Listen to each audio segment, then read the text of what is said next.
बाबा देव महादेव की कृपा से, करुणा से शमशाबाद हैदराबाद के तेलंगाना के इस पवित्र प्रांगण में बाबा देव महादेव की कृपा से आयोजित की गई स्वर्गीय रामनिवास जी भूतड़ा जी की स्मृति में, स्वर्गीय श्रीमती शकुंतला जी भूतड़ा जी की स्मृति में, Shri Brajgopal ji, Shrimati Deepali ji Bhutada, Shri Gaurav ji, Shri Alok ji Bhutada, Bhagyanagar Hyderabad Telangana, fine cab wire and cable company. एक बार जोरदार ताली बजाकर उनके लिए साधुवाद, जिन्होंने इस पवित्र कथा का दिव्यता और भव्यता के साथ में आयोजित किया। आज कथा का विराम दिवस है। पूरी रात्रि से शिव भक्त इस प्रांगण के अंदर बैठे हुए हैं और पूरे पंडालों में लोग भरे पड़े हैं। शिव कृपा। ब्रजगोपाल जी, हमने सोचा भी नहीं था कि इतना हैदराबाद के अंदर इतने शिव भक्त कथा सुनने के लिए आएंगे, क्योंकि ये साउथ की पहली ऐसी कथा है जिसमें इतना भव्य 5-5, 7-7 पंडाल भरे पड़े।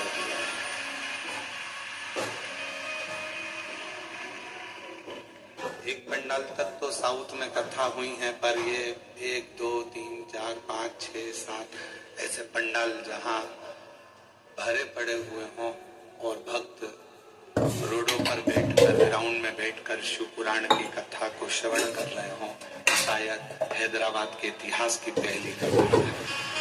हैदराबाद और ये कथा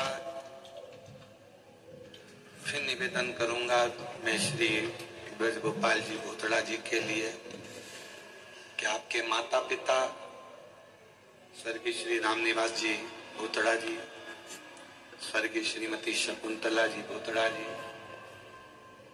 जिनकी शिव भक्ति बड़ी प्रबल,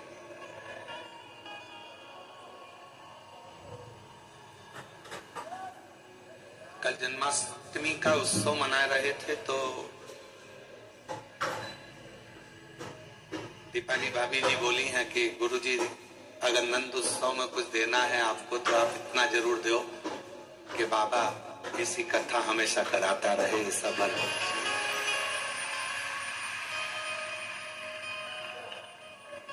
और हम तो कहेंगे कि हैदराबाद के सभी शिव भक्तों को बाबा हमारी इस शिव महापुराण की कथा में यजमान परिवार पर तो कृपा करे ही, साथ में जितने शिव भक्त इस कथा को सुन रहे हैं, बाबा आपकी जिंदगी में इतना वैभव और इतना धन दे कि आप भी ऐसे ही शिव पुराण की कथा का दिव्य और भव्य आयोजन।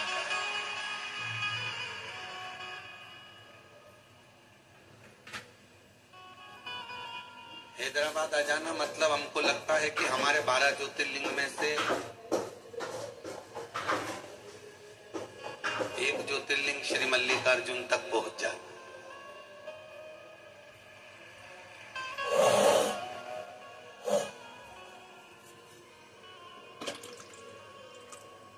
अब हमको अंदाजा लग गया कि जब हमारी 12 ज्योतिर्लिंग की जो हमारी समिति की यात्रा चल रही है, जिसमें उज्जैनी हो गई, ओमकारेश्वर हो गया, काशी हो गया, तो आने वाले समय में जब भी कभी मल्लिकार्जुन जब 12 ज्योतिर्लिंग में जब कथा होगी तो ऐसा लगता है कि बहुत बड़ी व्यवस्था करना पड़ेगी समिति को आज की स्थिति को देखते हुए।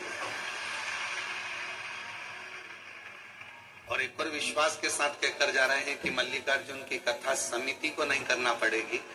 मल्लिकार्जुन की कथा इतने जो शिव भक्त बैठे हैं ना, मेरा बाबा तुमको इतना दे देगा कि तुम ही उस कथा का पूरा दिव्य और भव्य आयोजन करो।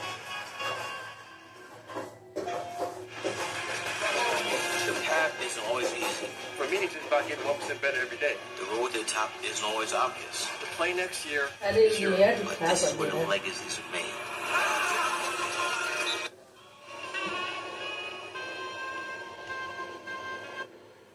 हम तो आज केवल इस कथा में एक पौधा रोपित कर जा रहे हैं, एक बीज बोकर जा रहे हैं, वो शिव भक्ति का।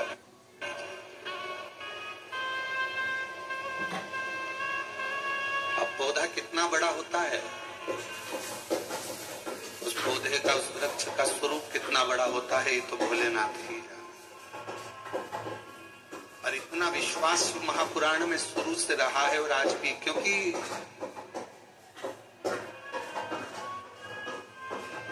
जिस व्यक्ति के पिताजी चने का ठेला लगाते हो, माँ थोड़ा सिलाई का काम करती हो और उस घर के बच्चों की स्थिति ठीक नहीं हो सकती,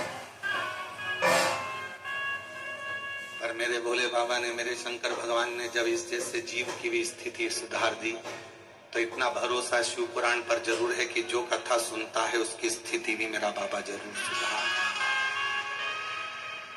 खाली नहीं भेजता और ना खाली रखता है।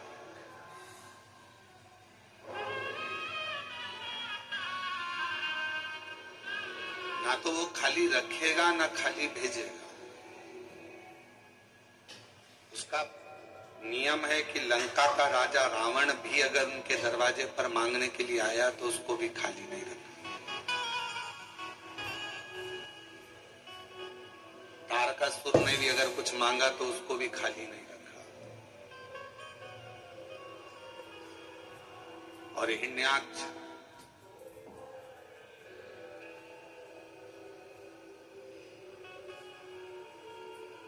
तारकासुर के 3 बेटे, तारकाक्ष, विदुम्माली और कमलाक्ष, इन तीनों ने भी भगवान शंकर जब इन तीनों के प्राण को छुड़ा रहे थे, इनको मार रहे थे, इनके प्राण जा रहे थे, तो ये तीनों ने भी शिव जी से एक वर मांग लिया था।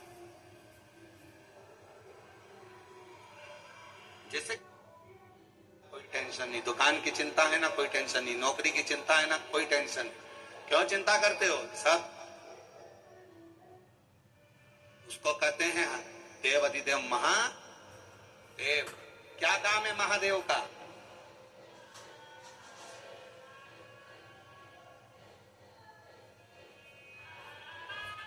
जब मछली का जन्म हो रहा था, जल में जब जीव जंतु को जन्म दे रहे थे, जल के जीव जंतु को, मगर को, मछली को, जल के कीड़े को, जल में रहने वाले जीवों को जब जन्म दिया जा रहा था, तब जल देव से पूछा गया था कि तुम्हारे अंदर ये मछली रहेगी, तुम्हारे अंदर ये जीव जंतु रहेंगे, ये पानी के जीव जंतु तुम्हारे जल में रहेंगे, क्या तुम इनको रखने को तैयार हो?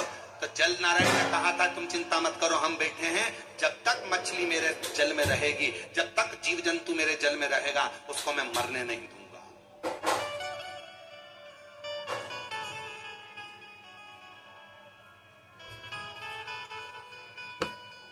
हवा से पूछा, वायु से पूछा, तुम्हारे इसमें भी बहुत सारे जीव रहेंगे, तुम उनको रख लोगे? हाँ, वो मेरे साथ में रहेंगे, जब तक मैं रख लूं।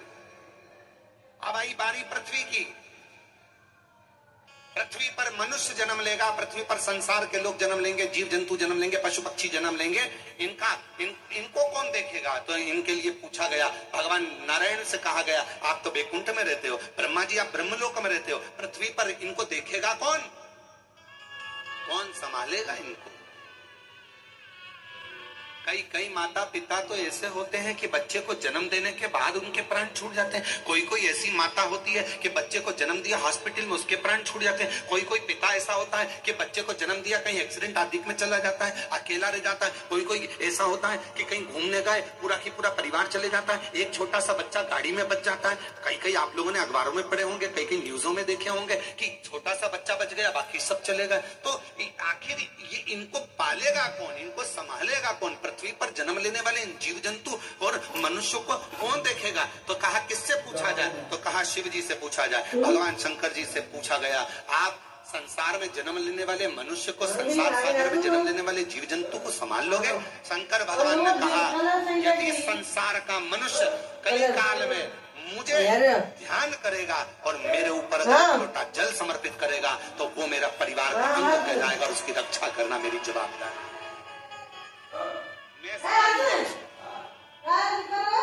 तो फिर लोग आप पूरे विश्व का भरण पोषण करोगे, हाँ। आप सारी दुनिया का पेट भर दोगे, हाँ।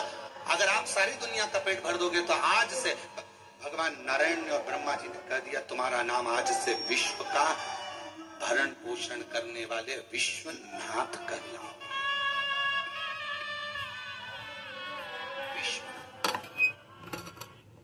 Infinix GT30 with customizable LED lights. Search on Flipkart.